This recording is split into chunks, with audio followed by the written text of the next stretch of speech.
Headlines प्रायोजक राजयोग paints, खुशियां आपकी, रंग हमारे।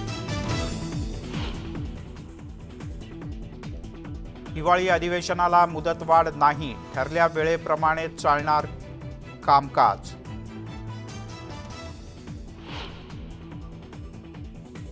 मराठा आरक्षणावर पुढच्या महिन्यात मुंबईत विशेष अधिवेशन होण्याची शक्यता। मुख्यमंत्री एकनाथ शिंदे आज भूमिका मांडणार। न्यूज 18 लोकमतला सूत्रांची माहिती।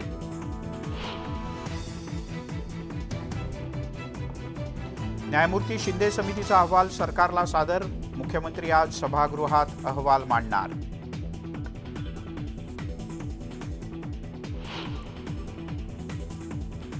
डिसेंबरच्या नंतर सरकारला 1 तासही वेळ देणार नाही। 24 तारखेनंतर कुणाचंही ऐकणार नाही, जरांगे यांचा सरकारला इशारा।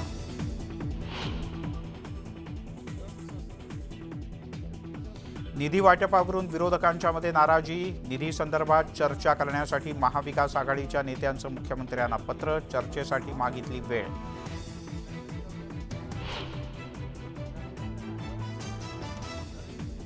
नवीन महिला धोरणाला आज मंत्रिमंडळ बैठकीत मंजुरी मिळणार।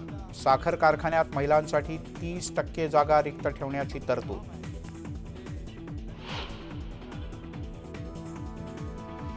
शहरी नक्षलवाद प्रकरणी अटकेत असलेल्या गौतम नवलखा यांना उच्च न्यायालयाकडून जामीन मंजूर। एनआयएच्या मागणीनंतर अंमलबजावणीस 3 आठवड्यांची स्थगिती।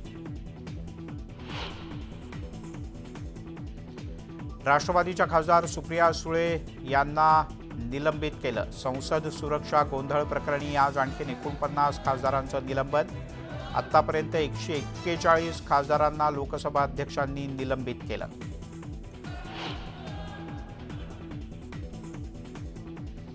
काँग्रेसनं युतीचं महत्त्व शिकावं। काँग्रेसने लहान पक्षांना दूर ठेवलं। सामनातून काँग्रेसला उपदेशाचे डोस।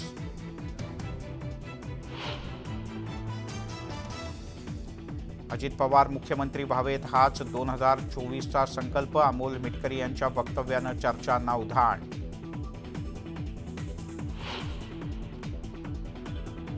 ऑस्ट्रेलियाचे मिचेल स्टार्क आणि पॅट कमिन्स ठरले IPL मधले सगळ्यात महागडे खेळाडू। KKRकडून स्टार्कवर 24 कोटींची बोली, तर सनरायझर्स हैदराबादनं कमिन्ससाठी मोजले 20 कोटी।